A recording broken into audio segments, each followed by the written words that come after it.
History remembers William the Conqueror as the Norman Duke who changed England forever.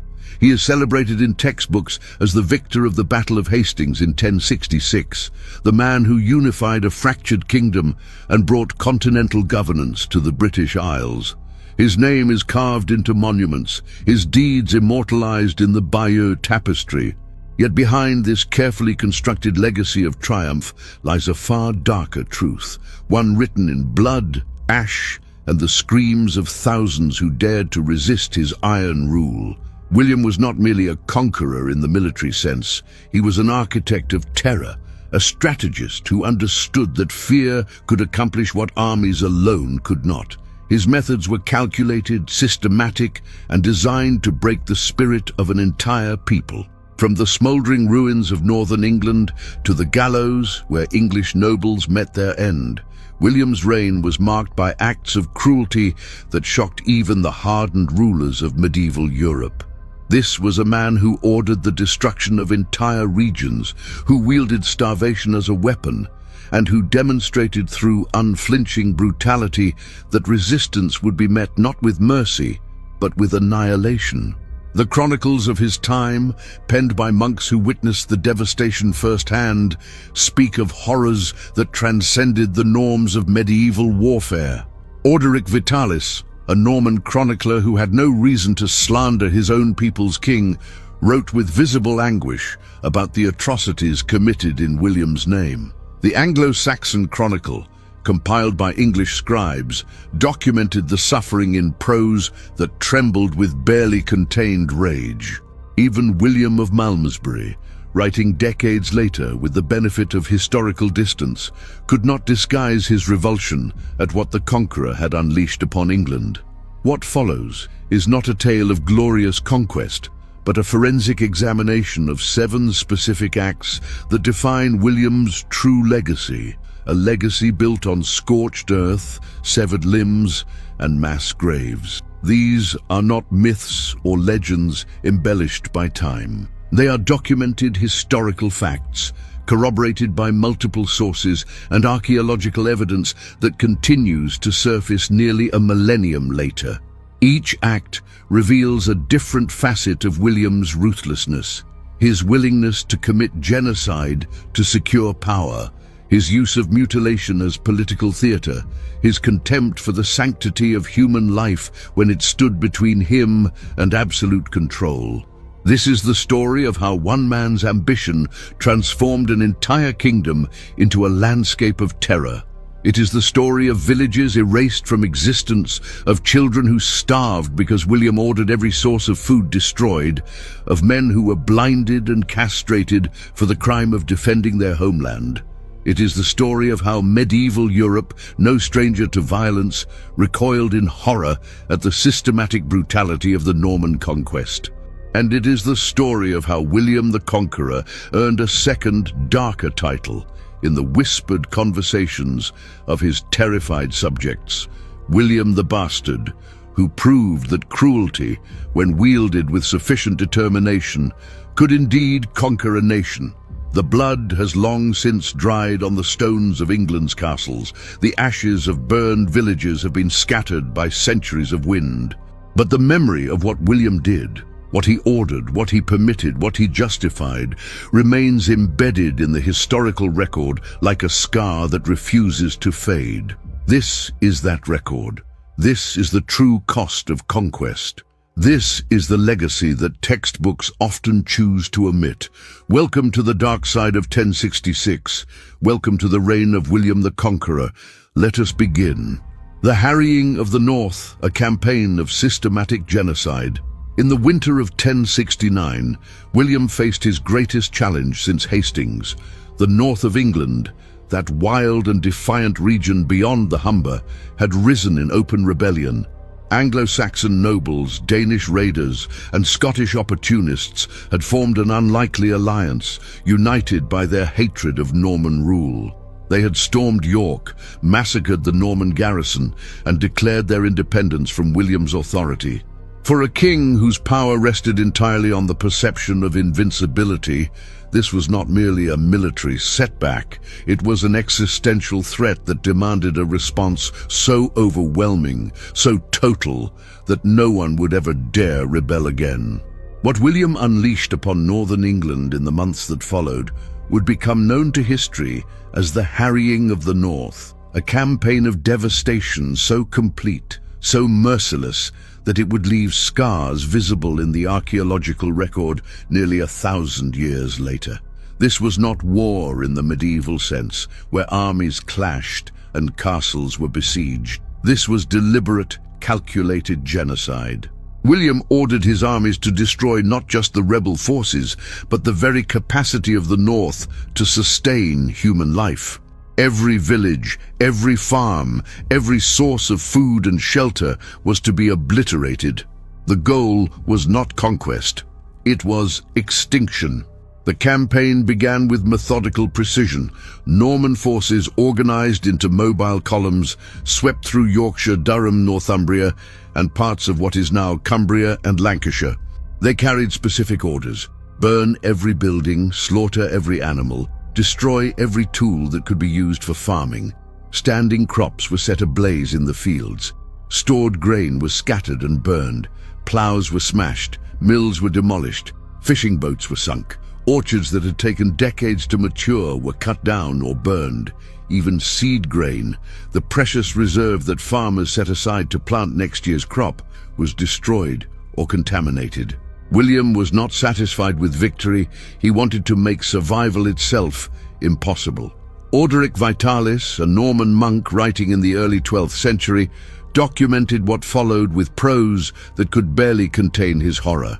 He described how the survivors, those who had managed to flee the advancing Norman armies, began to starve as winter tightened its grip. With no shelter, no food, and no means to acquire either, tens of thousands of people faced a choice between starvation and cannibalism. Orderic wrote of finding bodies on the roads, of corpses half-eaten by the desperate living, of parents who had killed and consumed their own children rather than watch them die slowly of hunger. The chronicler, normally restrained in his judgments, abandoned all pretense of objectivity. He called the harrying of the North a crime that stained William's soul, an act for which the king would answer to God. The Domesday Book, compiled 17 years later in 1086, provides chilling statistical evidence of the devastation. Entry after entry in the northern sections notes simply waste, land that had been productive before 1069 but was now abandoned, depopulated, incapable of generating any revenue for the crown. Entire villages had vanished, their names preserved only in the Domesday Survey. Modern historians, analyzing the data with demographic models, estimate that between 100,000 and 150,000 people died as a direct result of the harrying, roughly 5 to 10% of England's entire population at the time. To put this in perspective, it would be equivalent to a modern government deliberately causing the death of millions of its own citizens. Archaeological excavations in Yorkshire and Durham have uncovered physical evidence that corroborates the written accounts. Excavated villages show clear signs of sudden abandonment around 1069-1070, with hearths left cold midwinter and tools discarded where they lay. Pollen analysis of peat bogs reveals a dramatic change in vegetation patterns during this period, with cultivated species disappearing and being replaced by wild grasses and scrub, evidence that farming had ceased entirely across vast regions. Mass graves discovered near former village sites contain bodies showing signs of malnutrition and disease consistent with famine. The land itself bears witness to what was done. Contemporary observers across Europe reacted with shock when news of the harrying reached them. Pope Alexander II, who had blessed William's invasion in 1066, reportedly expressed grave concern about the scale of the devastation. The King of France, Philip I, used the atrocity to vilify William in diplomatic correspondence, calling him a tyrant who ruled through terror rather than law. Even William's own Norman nobility seemed troubled. Several sources suggest that some Norman lords quietly protested the severity of the campaign, though none dared do so openly.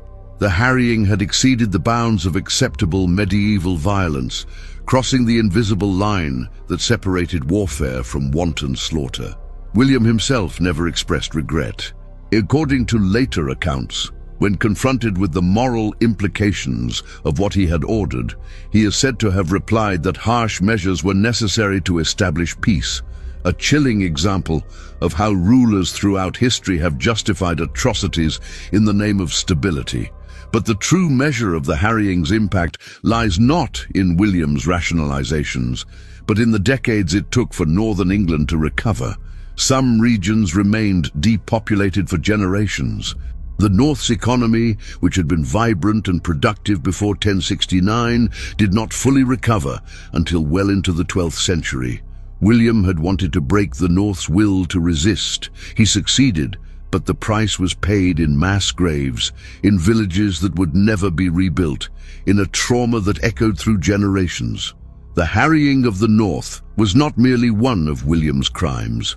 It was, by any reasonable definition, genocide. Mutilation as statecraft, the politics of severed limbs. In medieval Europe, the human body was more than flesh and bone. It was a canvas upon which power could be written. Kings and nobles understood that punishment, when properly displayed, could serve as both retribution and deterrent. But even by the brutal standards of the 11th century, William the Conqueror's systematic use of mutilation as a tool of governance shocked his contemporaries. He did not merely execute rebels. He maimed them, blinded them, castrated them, and then released them to live as walking advertisements for the consequences of defiance. These were not spontaneous acts of violence committed in the heat of battle. They were deliberate, calculated performances of power, stage-managed to instill terror throughout his realm. The practice of judicial mutilation was not new to the 11th century, but William weaponized it with unprecedented zeal. Under Anglo-Saxon law, mutilation had been reserved for specific crimes. Thieves might lose a hand, perjurers a tongue. But William expanded both the scope and scale of such punishments, applying them liberally to anyone who challenged Norman authority. More importantly, he understood the theatrical dimension of public mutilation. Victims were not simply maimed and discarded. They were maimed in public squares, in front of assembled crowds, with the explicit intention of creating spectacles of suffering that would be discussed and feared throughout the kingdom. One of the most extensively documented cases involves the rebels of Exeter in 1068. When the city finally surrendered after a prolonged siege, William's vengeance was swift and theatrical. According to William of Malmesbury, the king ordered the blinding of several prominent citizens who had led the resistance. The procedure, primitive and agonizing, involved heating metal rods until they glowed red, then pressing them directly into the victim's eyes, destroying the corneas and optic nerves. The victims were then paraded through the streets before being released to stumble blind through the countryside, living reminders of what awaited those who opposed the Norman king. The message was unmistakable. William could rob you of your sight, of your most basic connection to the world, and force you to live on as a testament to his power. Castration served a different symbolic function, one rooted in medieval concepts of masculinity and dynastic power. For noble rebels, particularly those with claims to lands or titles, castration was not just physical torture, it was genealogical annihilation. A castrated man could father no heirs, could establish no dynasty, could not pass on his name or his claim to future generations. When William ordered the castration of captured English nobles, he was not merely punishing individuals, he was erasing bloodlines, severing the threads that connected Anglo-Saxon aristocracy to their ancestral lands. Several chronicles record instances where entire groups of captive nobles were castrated en masse, their severed testicles sometimes displayed publicly as grotesque trophies. The amputation of hands and feet served yet another purpose. the creation of living symbols of powerlessness. A man without hands could not wield a sword, could not work a plough, could barely feed himself. A man without feet could not walk, could not flee, could not stand as an equal among his peers. These mutilations transformed proud warriors and prosperous farmers into dependent beggars, objects of pity rather than respect. Orderic Vitalis describes encountering such men on the roads of Normandy and England, former soldiers reduced to crawling on stumps, former craftsmen unable to practice their trades, all bearing William's mark upon their bodies. What made William's use of mutilation particularly effective was its combination with mercy, or rather, the perverse imitation of mercy. Unlike execution, which was final and could create martyrs, mutilation allowed victims to survive and spread fear. William seemed to grasp instinctively that a blind man stumbling through a marketplace or a castrated noble forced to watch his estates pass to Norman lords was more valuable than a corpse in a grave. These maimed survivors became involuntary propagandists for Norman power, their ruined bodies more eloquent than any proclamation. Every person who saw them was reminded, this is what happens to those who resist. And unlike a corpse that could be buried and forgotten, a mutilated victim remained visible, a permanent exhibit in William's Museum of Terror. The practice extended beyond political rebels to common criminals, particularly those guilty of poaching on Norman-controlled hunting grounds. Forest law, imported from Normandy and imposed with rigid severity, made hunting royal game a capital offence, or worse. Poachers caught in the king's forests faced blinding castration or the amputation of fingers, hands, or feet, depending on William's mood and the perceived severity of the offence. The Anglo-Saxon Chronicle records bitter complaints about these punishments, noting that Englishmen were being mutilated for trying to feed their families by hunting deer in forests their ancestors had freely used for centuries. William had turned entire regions into exclusive hunting preserves, and the bodies of English peasants paid the price for his sport. The long-term psychological impact of William's mutilation campaign cannot be quantified, but it permeates the sources. English writers describe a kingdom living in constant fear, where men were afraid to speak freely, to gather in groups, to question Norman authority in even the mildest terms. The threat of mutilation hung over every interaction with Norman officials like an invisible blade, and that was precisely William's intention. He had discovered that you did not need to mutilate everyone to control everyone. You only needed to mutilate enough people in sufficiently public ways to make the threat ubiquitous. In this sense, every blind beggar, every castrated noble, every handless peasant was not just a victim but a tool, an instrument through which William maintained his grip on a conquered and traumatized population. The body politic of England had been inscribed with the signature of its conqueror, written in scar tissue and missing limbs, a text that could be read by all and forgotten by none.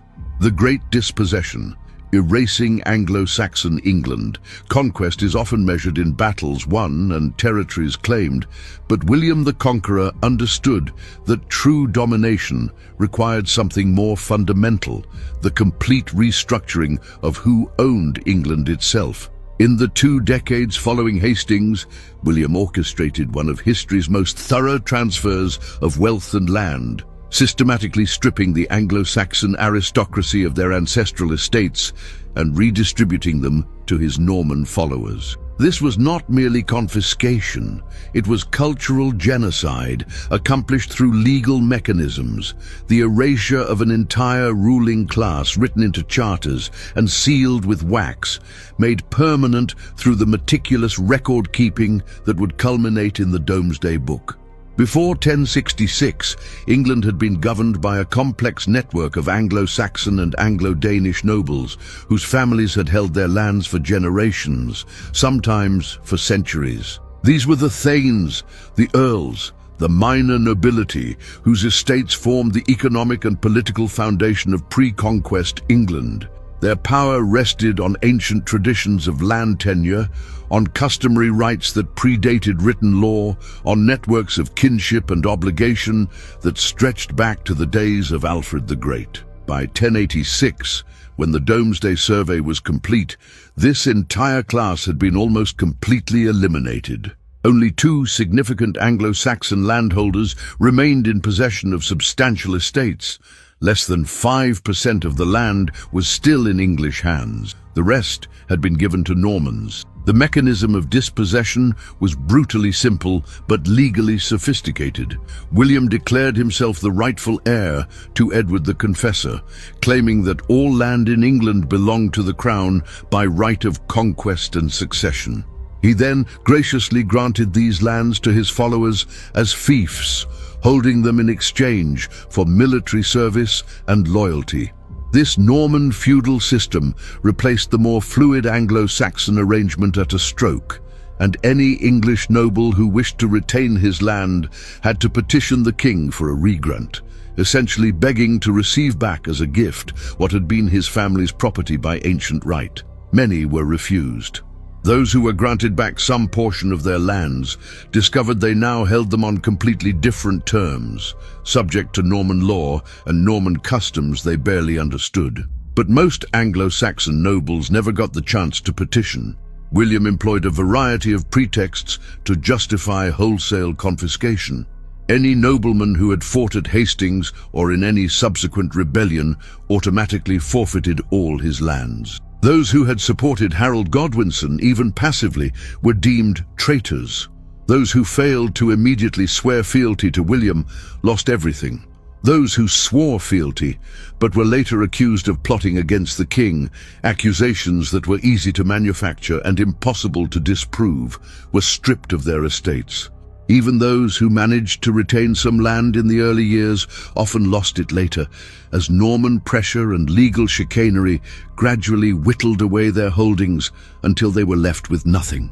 The human impact of this dispossession was catastrophic. Entire families who had been wealthy and powerful found themselves landless, penniless, reduced to refugee status in their own country. Some fled to Scotland, to Scandinavia, to the continent, carrying with them bitter tales of Norman treachery. Others stayed and tried to make their peace with the new order, accepting minor positions in the households of Norman lords who now ruled their ancestral lands. Still others turned to brigandage, becoming the outlaws and resistance fighters who populate English folklore. Men like Hereward the Wake, whose desperate guerrilla campaign in the Fens became legendary precisely because it was so exceptional, so hopeless, so doomed. The beneficiaries of this massive redistribution were William's Norman followers, a relatively small group of opportunistic warriors and administrators who found themselves suddenly among the wealthiest men in Europe. The Domesday Book allows us to track this transformation with shocking precision. William Fitzosborne, the king's closest friend, received vast estates across multiple counties. Robert of Morton, William's half-brother, became one of the largest landholders in England. Odo of Bayeux, another half-brother and a bishop, accumulated enough wealth to rival the king himself. Lesser Norman knights who had gambled everything on the invasion found themselves lords of English manors, ruling over English peasants who could barely pronounce their foreign names. The psychological impact of this dispossession extended far beyond the aristocracy. English peasants watched as the local lords they had known all their lives were replaced by French-speaking foreigners who knew nothing of English customs and cared nothing for English welfare. Norman lords imposed their own agricultural practices, their own legal systems, their own expectations of rent and service. The familiar rhythms of rural life were disrupted. Traditional agreements between lord and tenant, often based on verbal understandings passed down through generations, were swept aside in favor of written contracts in Latin that few Englishmen could read. Villages that had operated with a degree of autonomy found themselves under rigid Norman control, their movements restricted, their obligations increased, their ancient rights dismissed as irrelevant under the new regime. The dispossession was so total, so systematic, that it fundamentally altered the trajectory of English history. The Anglo-Saxon aristocracy, which had survived Viking invasions, dynastic upheavals and civil wars, was erased in a single generation. With it went not just land and wealth, but cultural continuity. The English language, once the language of law and literature, became the tongue of peasants and servants. English artistic traditions, architectural styles and literary forms were marginalized or abandoned. England became, for a time, a colony of Normandy, governed by foreigners for the benefit of foreigners, its native population reduced to second-class status in the land of their birth. And all of this was accomplished not through random pillage, but through careful planning, through legal documents and administrative records, through the methodical application of a conqueror's will. William did not simply take England. He rewrote it property by property, charter by charter, until the England that had existed before 1066 was nothing but a memory preserved in the bitter complaints of a dispossessed people. Rivers of blood, the civilian massacres. Medieval warfare had rules, unwritten perhaps but generally understood. Armies fought armies, soldiers killed soldiers. Civilians, while often caught in the crossfire, were not typically targeted for systematic slaughter, not because medieval warriors were particularly humanitarian, but because civilians were valuable. They paid taxes, worked the land, produced the goods that made a territory worth conquering in the first place. A wise conqueror preserved the civilian population because they represented future revenue. William the Conqueror was a wise man in many respects, but his invasion of England revealed a brutal pragmatism that overrode such considerations. When faced with resistance, William did not hesitate to order the massacre of civilians on a scale that shocked even his own contemporaries. The massacres began almost immediately after Hastings. As William's army advanced through southeastern England in late 1066, they encountered scattered resistance from English militias and outraged peasants. William's response was disproportionate and decisive. Villages suspected of harboring rebels were burned to the ground, with their inhabitants inside. Men of fighting age were rounded up and executed, often by hanging, sometimes by more creative methods designed to maximize terror. Women and children were not spared if they were caught in towns that resisted. Contemporary sources describe indiscriminate killing in the streets, bodies left to rot as warnings to other communities considering resistance. This was not the fog of war, it was deliberate policy. The most extensively documented massacre occurred at the Siege of Exeter in 1068. After the city surrendered following a bitter 18-day siege, William reportedly ordered a selective purge of the population. The city's leaders were punished with the mutilations described earlier, but beyond that, Norman soldiers were given license to exact revenge for the siege. How many died is uncertain. Chronicles offer contradictory numbers, but multiple sources agree that the streets ran with blood, that bodies accumulated faster than they could be buried, that the stench of death hung over Exeter for weeks. The massacre served its purpose. After Exeter, other English towns surrendered rather than face similar treatment. But individual massacres, horrific as they were, paled in comparison to William's systematic policy regarding survivors of conquered territories. Those who did not die in the initial violence often faced a fate that medieval observers considered worse: enslavement. The slave trade had been declining in much of Western Europe by the 11th century, but William's conquest produced a sudden glut of human merchandise. Thousands of English men, women and children were rounded up after rebellions, chained together in columns, and marched to ports for shipment to slave markets in Europe and the Mediterranean. The trade was so extensive that it drew complaints from religious authorities, including Archbishop Lanfranc of Canterbury, who protested the sale of Christians as slaves. The enslavement process itself was brutal and efficient. After a successful military campaign, Norman soldiers would sweep through the surrounding countryside, capturing anyone who had fled. Men were evaluated for their potential labor value. The young and strong were kept for heavy work or sold abroad, while the old and weak were often simply killed as economically worthless. Women and children were particularly valuable in the slave trade. Women for domestic service and sexual exploitation. Children because they could be trained and would provide years of labor.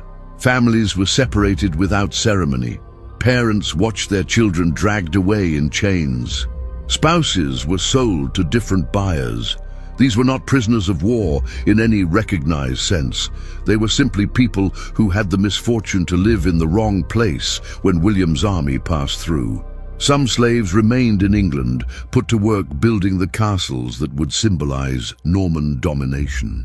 The rapid construction of hundreds of Motte and Bailey fortifications across England in the decade after Hastings required enormous amounts of manual labor, digging ditches, moving earth, cutting timber, hauling stone. Much of this work was performed by enslaved English workers, toiling under Norman overseers, building the very structures that would ensure their continued subjugation. The irony was lost on no one. Archaeological excavations of some Norman construction sites have revealed burial pits containing bodies bearing signs of overwork, malnutrition, and untreated injuries, likely the remains of workers who did not survive the brutal pace of construction. The scale of the slave trade generated by William's conquest can be glimpsed in fragmentary records from continental markets. Bristol, a major English port, developed a notorious reputation as a center of the slave trade, with ships regularly departing for Ireland, Scandinavia, and beyond. Dublin's slave markets saw a significant influx of English captives in the years after 1066. Even Iceland's sagas make oblique references to English thralls acquired during this period. The human cost is incalculable, but conservative estimates suggest that tens of thousands of English people were enslaved as a direct result of William's invasion and the rebellions it provoked. What makes William's civilian massacres and enslavement policies particularly striking is their calculated nature. These were not atrocities committed by an army out of control, driven by bloodlust and looting instinct. They were deliberate strategies, authorized from the top, designed to accomplish specific political and economic goals. The massacres destroyed resistance. The enslavement punished rebellion while generating revenue and labor. Together, they created a climate of absolute terror that made further resistance seem suicidal. By 1070, the English population had learned a bitter lesson. Opposing William did not mean death in honest battle, but massacre if you fought, and slavery if you survived. It was a lesson written in the burned ruins of villages, in the empty spaces where towns had stood, in the faces of the chained columns of prisoners being marched to the coast. And it was a lesson that would not be forgotten for generations. Fortresses of oppression, the castle system. A castle is more than walls and towers. It is a statement of power made tangible, an architectural argument that cannot be refuted, a permanent assertion of dominance over the landscape and the people who inhabit it. William the Conqueror understood this with the clarity of genius. In the years following 1066, he ordered the construction of hundreds of castles across England, more fortifications built more quickly than in any comparable period in European history. These were not merely defensive structures designed to protect Norman garrisons. They were instruments of occupation, watchtowers from which foreign soldiers could survey conquered territory, symbols of subjugation visible for miles around. And for the English people forced to build them, to live beneath their shadows, the castles represented something else entirely, the permanent reality of their defeat. The construction process itself was an exercise in ruthless efficiency and brutal disregard for English welfare. When William decided a castle was needed in a particular location, no consideration was given to existing structures or inhabitants. Urban castles like those built in London, York, Lincoln, and Norwich required the demolition of entire neighborhoods. Hundreds of homes, churches, workshops, and businesses were simply cleared away to make room for fortifications. The displaced families received no compensation, no alternative housing. They were cast out into the streets, their property destroyed, their lives upended, all to accommodate the military needs of their conquerors. The Anglo-Saxon Chronicle records bitter complaints about these destructions, noting that ancient communities were erased overnight to serve Norman interests. The labor to build these castles came largely from forced English conscription. The Normans imported the continental practice of corvée labor, compulsory work owed to feudal lords, and applied it with ruthless enthusiasm. English peasants were ordered to abandon their farms during crucial planting or harvest seasons to dig ditches, move earth, cut timber, and haul stone for castle construction. Those who refused were punished, often with the mutilations described earlier. Those who complied found their livelihoods destroyed. Missing planting season meant no crop, which meant no food for the winter, which meant starvation for their families. The castles rose quickly, but they rose on the broken backs of English labor, each stone cemented with English suffering. Once completed, the castles served as bases for systematic oppression. Each fortress was garrisoned with Norman soldiers who had explicit license to enforce Norman law over the surrounding territory. These garrisons raided English villages with impunity, confiscating food, livestock, and goods as they pleased. English women were routinely assaulted by Norman soldiers who knew they would face no consequences. English men who protested were beaten, imprisoned, or killed. The castle became a symbol of injustice itself, a place where Englishmen were tried under foreign law they did not understand, sentenced by foreign judges who did not speak their language, punished according to Norman customs that bore no resemblance to Anglo-Saxon tradition. The psychological impact of living under castle surveillance cannot be overstated. In pre-conquest England, political power had been relatively diffuse.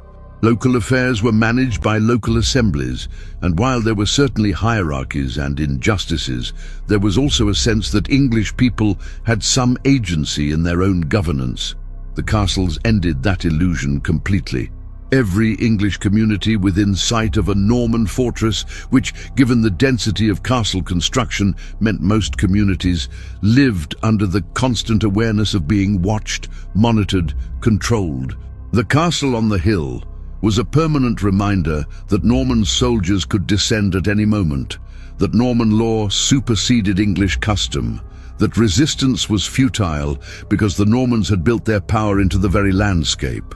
The strategic placement of castles reveals William's sophisticated understanding of occupation logistics. Major castles were built at key transportation nodes, river crossings, road junctions, coastal ports, where they could control movement and commerce.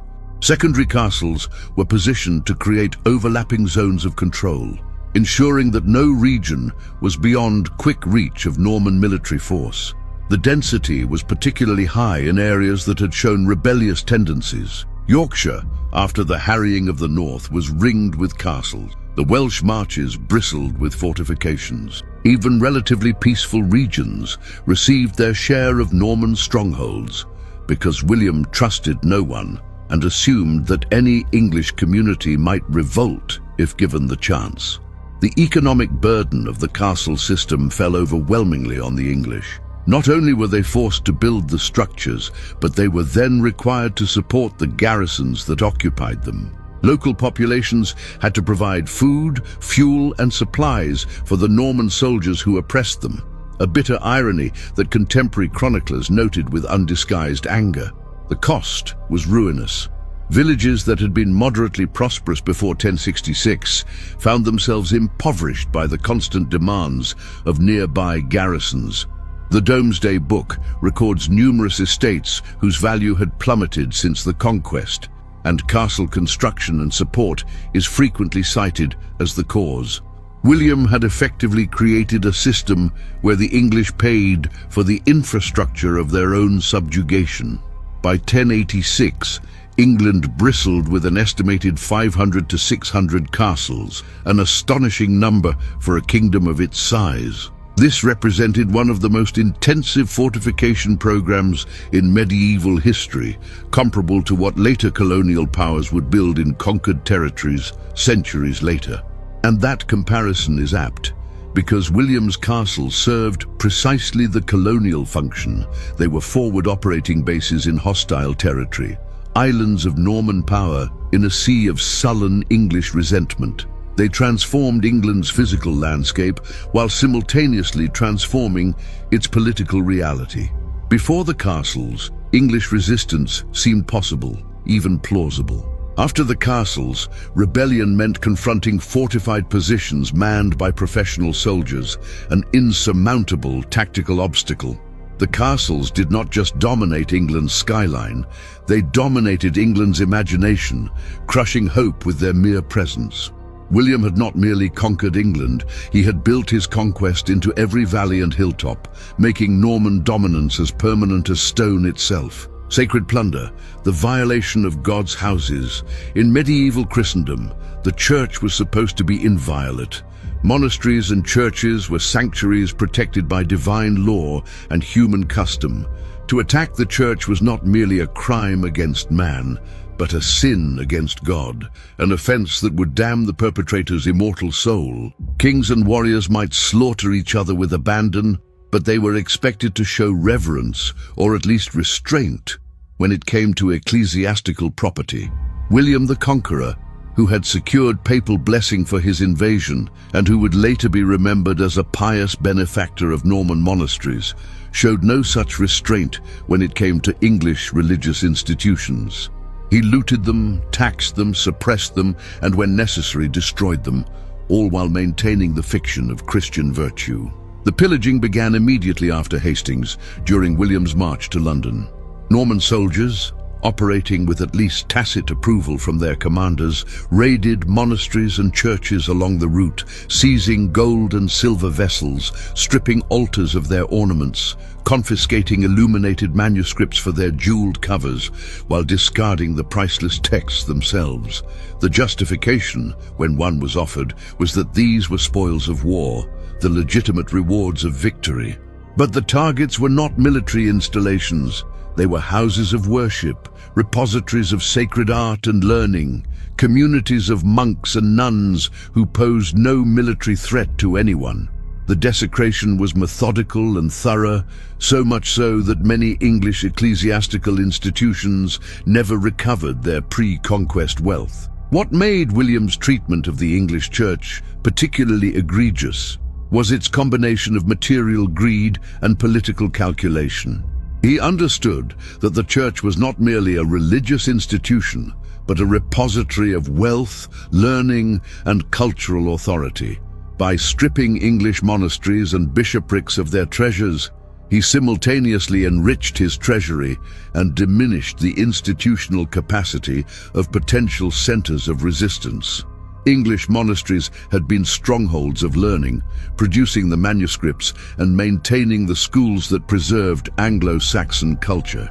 By confiscating their wealth, William crippled their ability to continue this cultural work. The effect was to undermine not just the economic power of the English church, but its role as the guardian of English identity. The taxation of monasteries was particularly controversial. In 1070, William imposed extraordinary levies on English religious houses to fund his ongoing military campaigns and administrative reforms. These taxes were ruinous. Monasteries that had been self-sufficient for centuries found themselves forced to sell land, release servants, and reduce their charitable activities just to meet Norman demands. Some institutions had to pawn their remaining treasures, chalices, reliquaries, liturgical vessels, to foreign creditors. Contemporary monastic chroniclers, normally circumspect in their political commentary, expressed open outrage. Orderic Vitalis described the taxation as sacrilege. Edmund of Canterbury compared William to the biblical enemies of Israel, plunderers of the temple. These were not casual criticisms. They were accusations of impiety from within William's own Christian framework.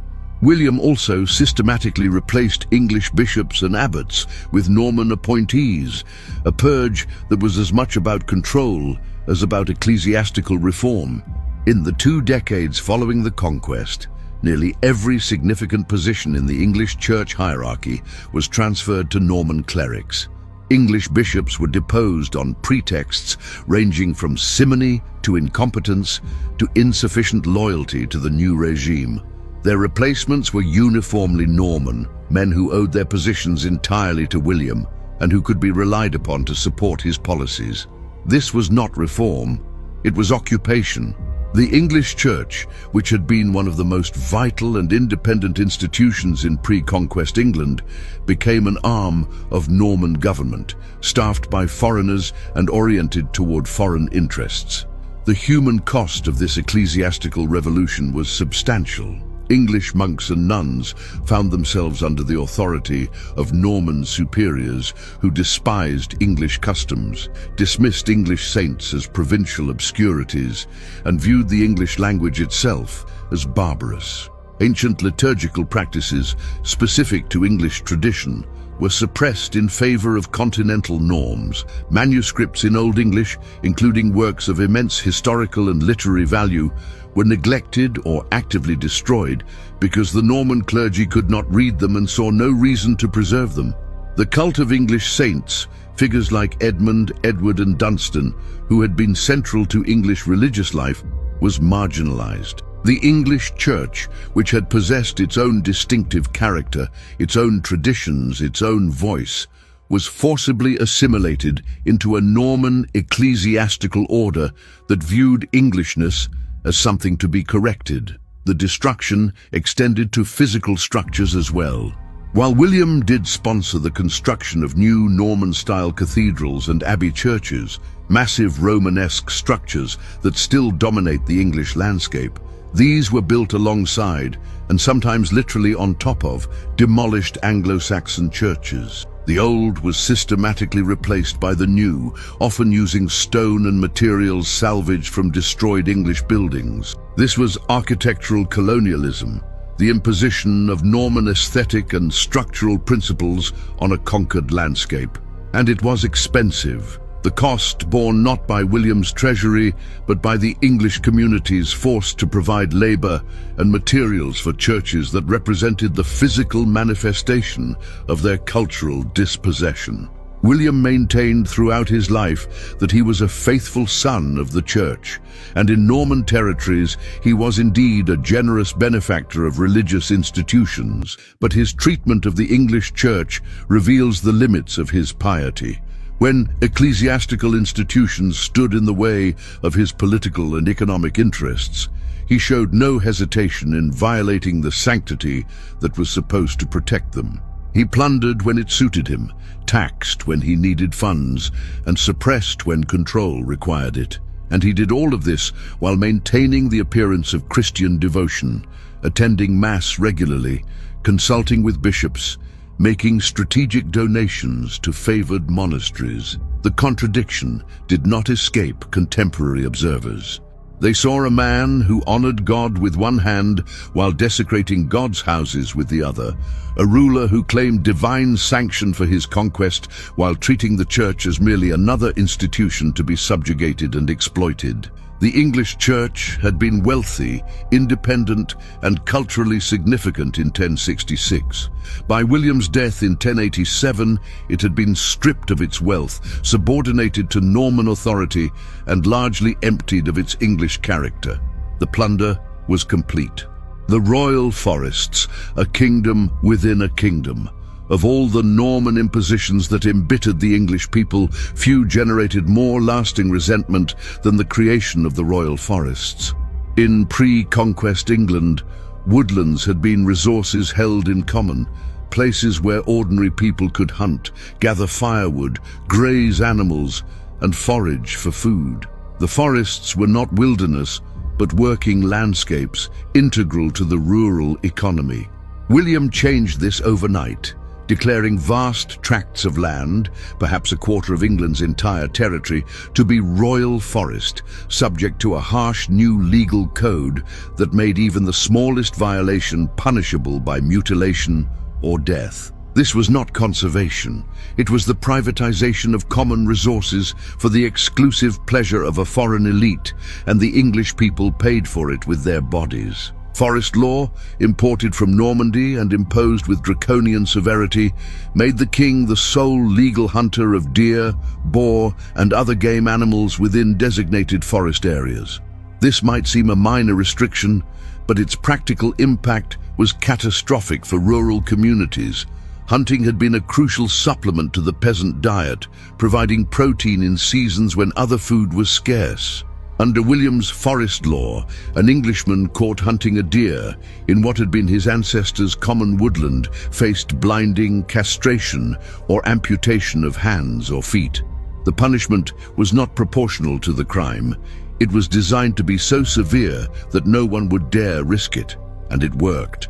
The forests became forbidden zones, off-limits to the English, even as Norman nobility hunted there with impunity.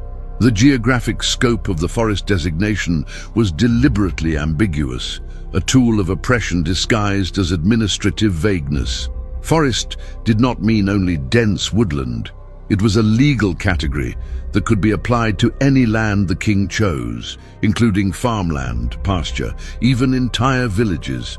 Once an area was declared royal forest, it became subject to forest law, which superseded all other legal traditions and customs. Communities that had exercised traditional rights for generations suddenly found themselves criminalized for continuing practices that had been legal the day before.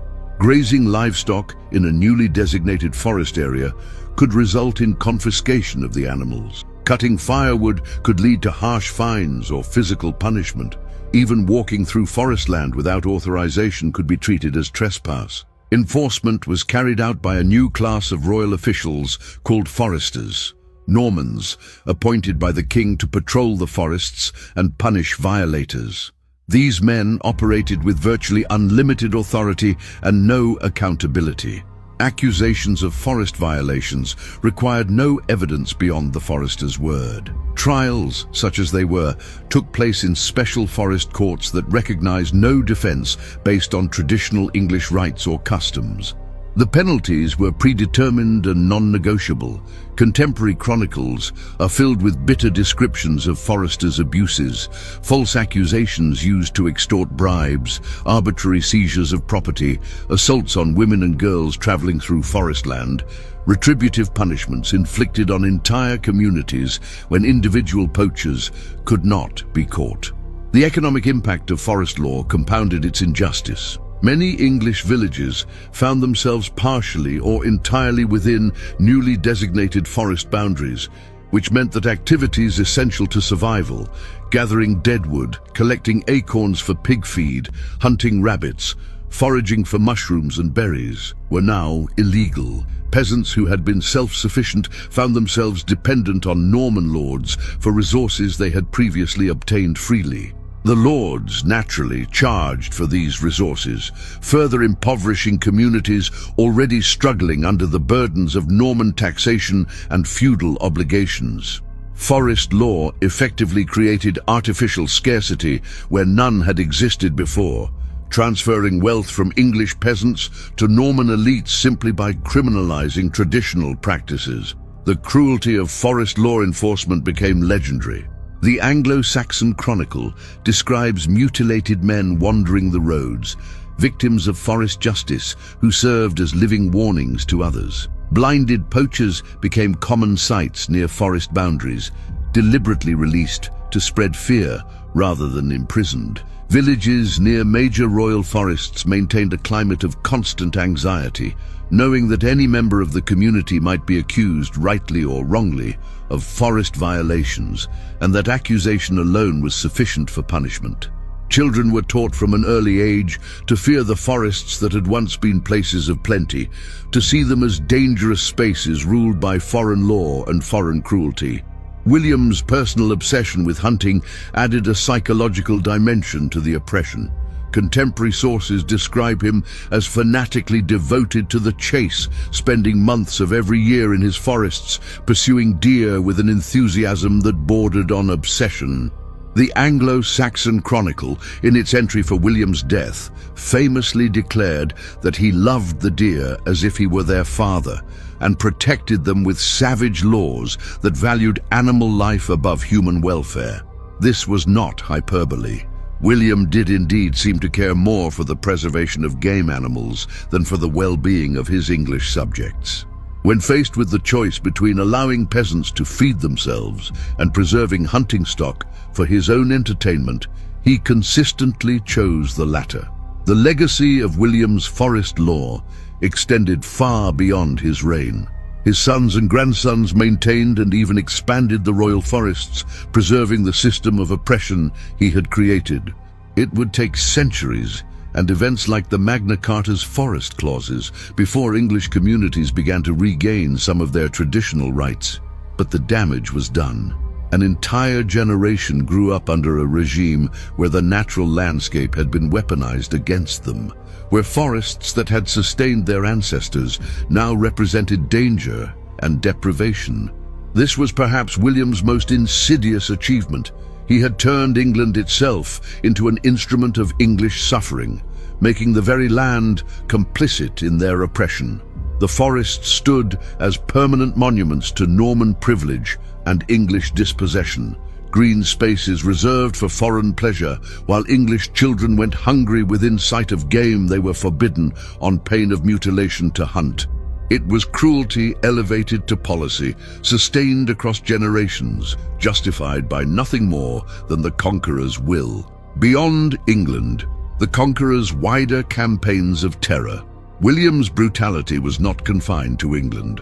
Before 1066, he had already established a reputation across Normandy and neighboring territories as a ruthless military commander willing to employ terror tactics to achieve his objectives. His campaigns in Maine, Brittany, and against his own Norman rivals revealed patterns of behavior that would later characterize his rule in England. The use of scorched earth tactics, the massacre of civilians, the destruction of entire settlements to punish resistance. The English experience, horrific as it was, represented not an aberration, but an amplification of methods William had honed over decades of continental warfare. William's subjugation of Maine in the 1060s provides a preview of what would come to England. When the county resisted Norman annexation, William responded with systematic devastation. Cities that refused to surrender immediately were besieged, and upon capture, subjected to exemplary punishment. Le Mans, the regional capital, fell to Norman forces after a brutal siege in 1063.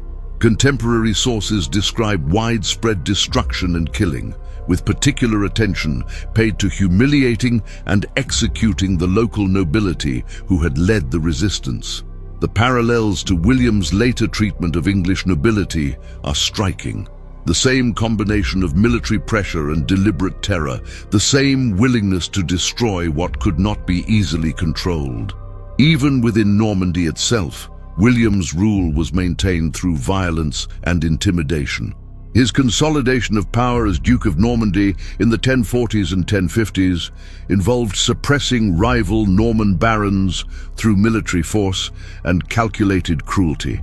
Castles of rebellious nobles were not just captured, but demolished, their stones scattered to prevent rebuilding. Families of rebels were dispossessed and exiled. William showed no sentimentality toward fellow Normans who opposed him. They received the same harsh treatment as foreign enemies. This internal violence established William's reputation as a man who would tolerate no challenge to his authority, a reputation that served him well when he later invaded England. The siege warfare that characterized William's career deserves particular attention as it reveals his willingness to inflict mass suffering to achieve strategic goals. Medieval sieges were brutal affairs under the best circumstances, but William's sieges were notable for their severity. He was willing to starve entire urban populations to force surrender, a tactic that resulted in the death of thousands of non-combatants. Alençon, besieged by William in 1051 or 1052, allegedly suffered horrific treatment. Sources claim that William, enraged by insults shouted from the walls, ordered the hands and feet of prisoners cut off and catapulted into the city. While the specific details may be embellished, the story's persistence suggests a kernel of truth about William's reputation for extreme cruelty. William's relationship with the church, seemingly pious in public, was revealed to be more complex and self-serving in his wider military campaigns.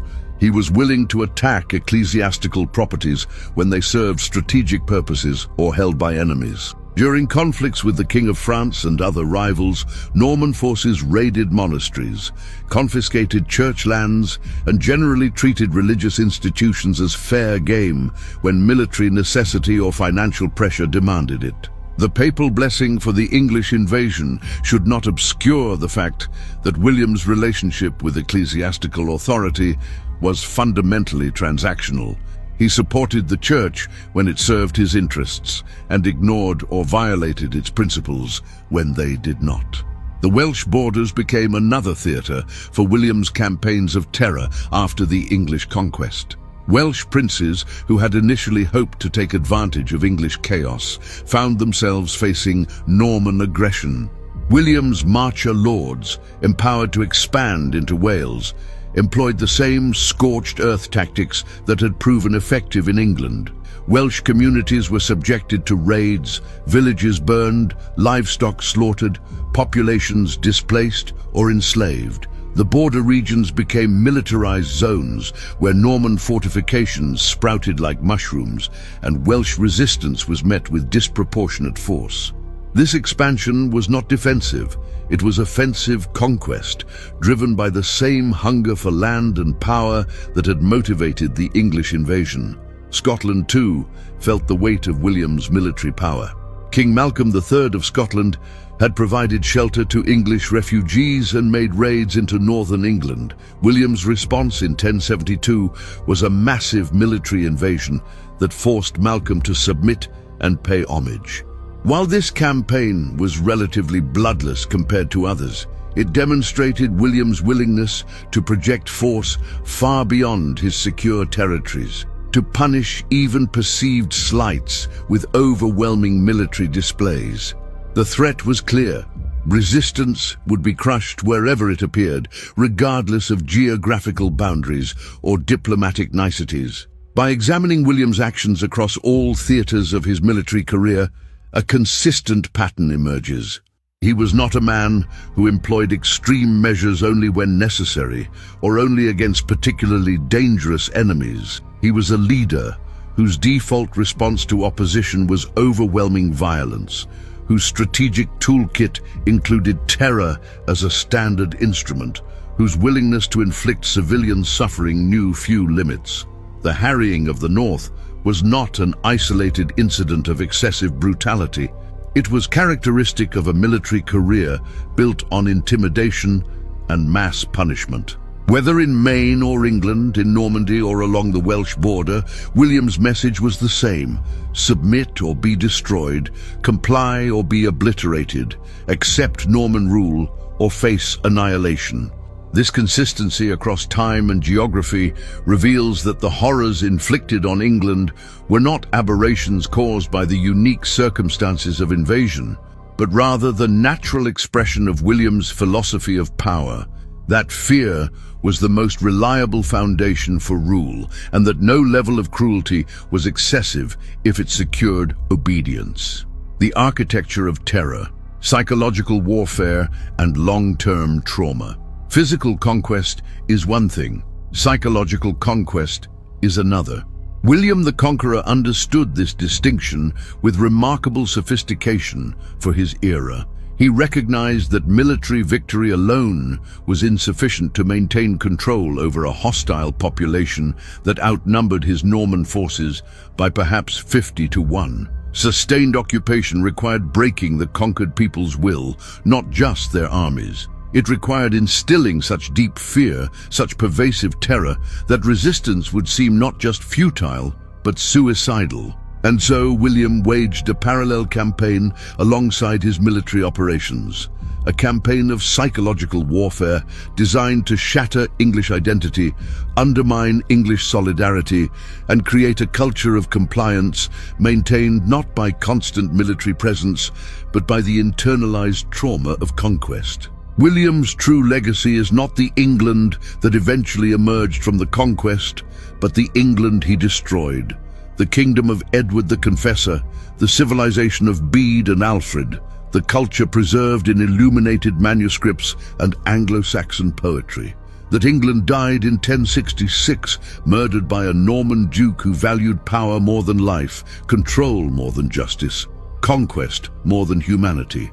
And for that, history's judgment must be unsparing. William the Conqueror was one of the most effective tyrants of the medieval world, a man who shocked even the brutal age in which he lived, a conqueror whose methods were so terrible that they remain nearly 1,000 years later, a permanent indictment of the cost of unchecked ambition and ruthless will.